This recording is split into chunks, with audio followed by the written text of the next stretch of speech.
पाकिस्तान तहरीक इंसाफ का 8 सितंबर को होने वाले जलसे के पेश नजर फैजाबाद के मकाम पर कंटेनर्स पहुंचा दिए गए हैं। जलसागाह पहुंचने के लिए इस्लामाबाद का रास्ता इस्तेमाल नहीं करने दिया जाएगा। मजीद जानते हैं डॉन न्यूज के नुमाइंदे ताहिर नसीर से। ताहिर, मजीद क्या इंतजामात हैं? जी बिल्कुल, देखें, पाकिस्तान तहरीक इंसाफ 8 सितंबर को संजानी के मकाम पर बड़ा पावर शो करने जा रही है, लेकिन उससे कबल ही इस्लामाबाद के तमाम जो दाखिली रास्ते हैं वहाँ पर दोबारा कंटेनर्स लगाने का काम शुरू कर दिया गया है। अभी मेरे कप में आप देख सकते हैं कि फैजाबाद मेन जंक्शन है, ये दाखिली रास्ता है जहाँ से इस्लामाबाद दाखिल हुआ जाता है। यहाँ पे कंटेनर्स रखे जा रहे हैं।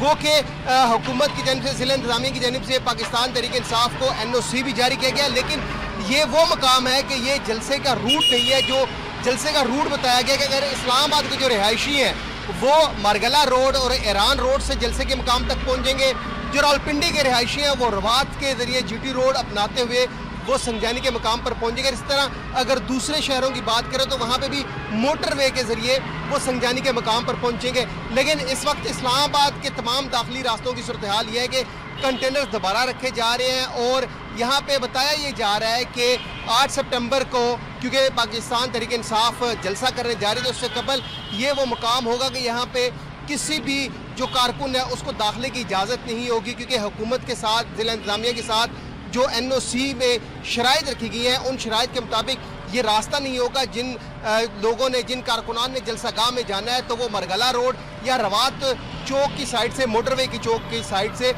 जो है वो जलसागाह तक पहुंचेंगे। जी।